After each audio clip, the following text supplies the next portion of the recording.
what technology are you using for your online business? And the reason I'm talking about this is I'm going through my own expenses, and I noticed there was one payment that had been taken out annually, and it was only coming out in May. So if you are not on top of your accounts, and if you are not on top of keeping track of your payments, things can get missed. And you might check them 11 months of the year, and that one thing that comes out annually, you might miss it. So I had a meeting with with my finance manager this morning, and we're just going over some numbers. And after I finished up with her, I was just going over the technology that I'm using, and is it serving me? And I try to do this. I do try and do this maybe every quarter, looking at what technology I'm using. So, what am I using right now? So, for storage, I'm using Google, Dropbox, Amazon S3, and yeah, they're the main ones there for storage. So I probably could. I'm looking at these. So I was using Amazon S3 when I first started online. I was storing. Amazon S3 is good because you only pay every time it's downloaded. You don't actually pay for the storage. So you can store probably as much, well, relatively as much as you want. And it's the number of downloads that you're paying for. And then, say, for my podcast, I use Libsyn. Um, I also use, for my online courses and stuff like that, I use Kajabi. I used to use Thrive Themes, and then unfortunately, Thrive Themes got hacked last year, and some of their clientele got hacked as well. Um, and so I moved from Thrive Themes over to Kajabi. So one of the benefits of Kajabi is that it has your website, it has your email manager, it has your course, everything included in that. So for my podcast at the moment, I'm using Libsyn. There is a possibility of moving the podcast over to Kajabi, but at the moment, it's a new feature in Kajabi. I'm not sure if I want to make that move. And if I leave Kajabi, then my podcast has to move as well. So at the moment, I'm happy to keep that independent. So I'm just going to go through what I'm using, and hopefully this conversation will help you decide, what are you using. Where are you in your online business right now? So whether you're starting out off online, whether you're wondering, okay, do I sign up for these third party course platforms? So if you're starting off, some of the things you can do is, if you want to create your first online course, you can create an email course. You can create a Facebook group and a PayPal link. That's what I started with. Literally, I had a Facebook group and a PayPal link, and I got people to sign up to my very first course, and I kept it basic. And you know what?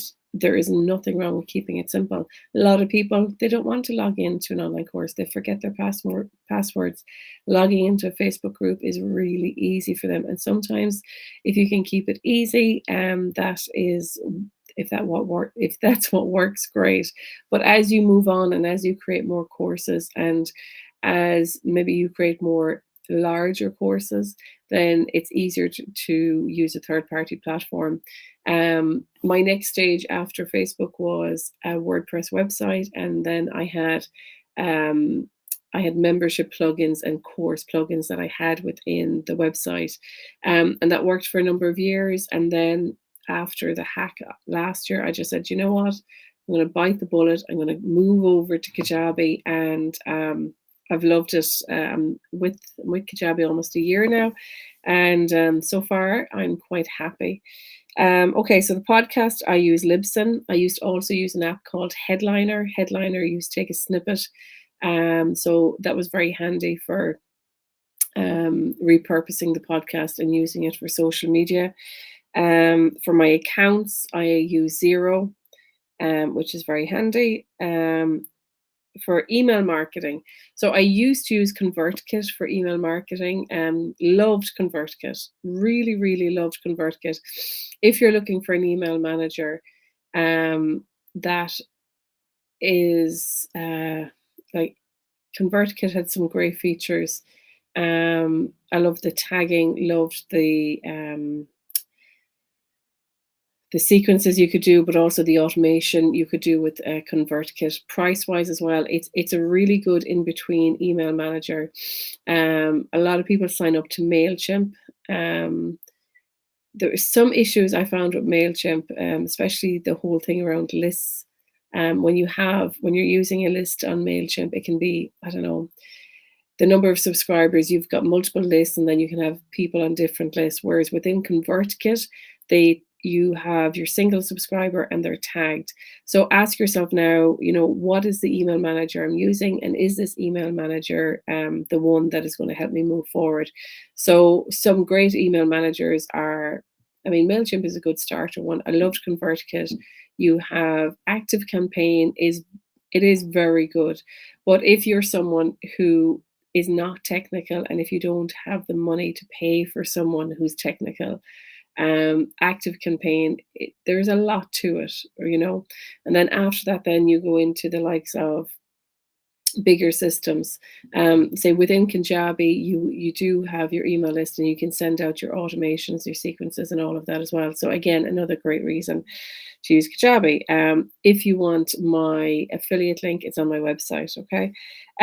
So when you're looking at your email managers, look at, what is it I want to do? What is the application? What features does it have? How much is it per month?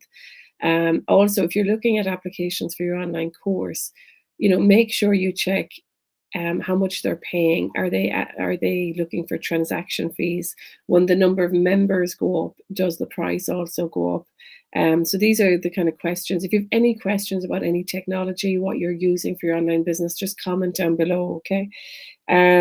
So video, what I use for video then, for video conference, I use Zoom, like the rest of the world.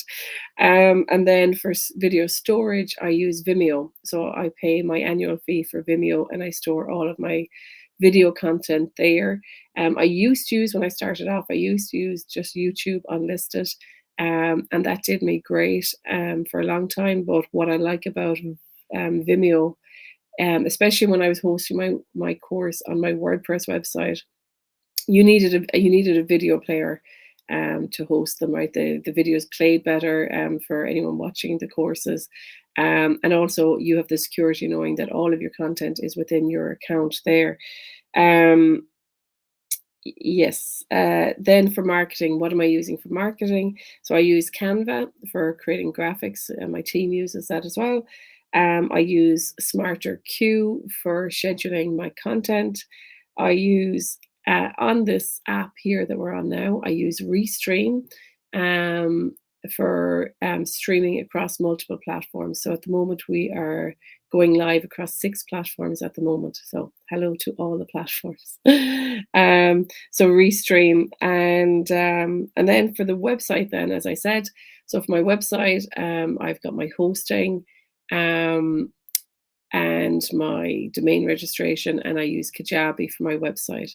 As I said, I was a WordPress girl for the guts of 10 years, and changed over last year. So far so good. So when you're looking at, what are the costs? What are my monthly costs? So tot up, do up a little table. I've got a notebook here. That's all I'm doing.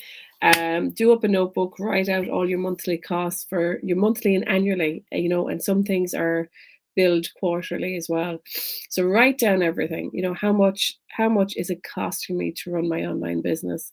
So you should have percent, or much higher. Years ago when I started, I went a bit crazy. I signed up to every software possible because I loved just trying out all the different software. And the thing is that you don't need a lot of it.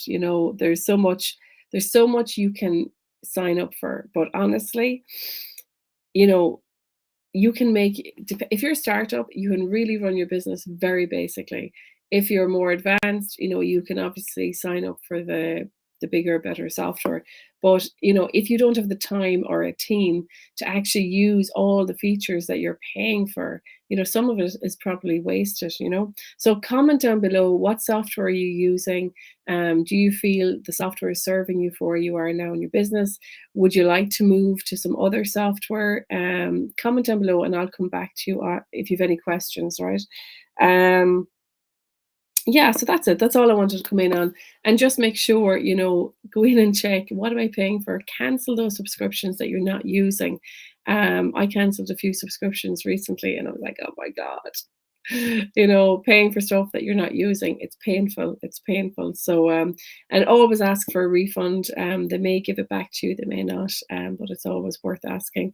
And the thing is that often some of these subscriptions, I'll come back and I'll say, do you know what, I'm not using it now, but I will use it maybe next year again. And so if you signed up for something, because I remember when I first started using GoToWebinar, that was a big webinar software really before Zoom. And if you're not hosting a webinar, you don't need the bigger version, right? So cancel it or downgrade it.